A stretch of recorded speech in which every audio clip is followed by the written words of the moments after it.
बिहार की राजधानी पटना में बुलडोजर के एक्शन पर भारी बवाल हो गया। कंकड़बाग में जब नगर निगम की टीम दिव्यांग भवन के पास अवैध निर्माण हटाने पहुंची तो वहां मौजूद भीड़ बेकाबू हो गई।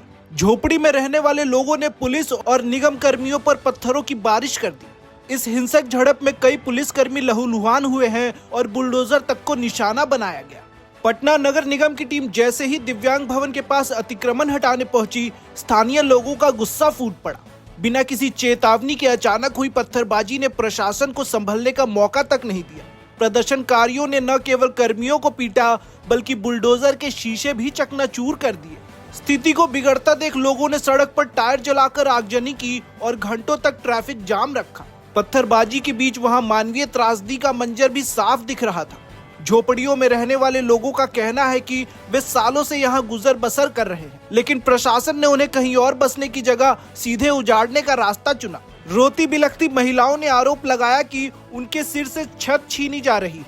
लोगों की मांग है कि सरकार पहले उन्हें रहने के लिए वैकल्पिक जगह दे, उसके बाद ही यहाँ से बुलडोजर चलाए। इस हिंसक झड़प में कानून व्यवस्था की धज्जियां उड़ गई। इंस्पेक्टर सुजीत कुमार के मुताबिक पत्थरबाजी में 2 नगर निगम अधिकारी और 3 पुलिसकर्मी गंभीर रूप से घायल हुए हैं, जिन्हें तुरंत अस्पताल भेजा गया। हंगामा कर रहे लोगों का आरोप है कि उन्हें बिना किसी पूर्व सूचना या नोटिस के उजाड़ा जा रहा है। प्रदर्शनकारियों ने 2 टूक में कहा, जब तक सरकार हमारे रहने की वैकल्पिक व्यवस्था नहीं करती, हम यहाँ से नहीं हटेंगे।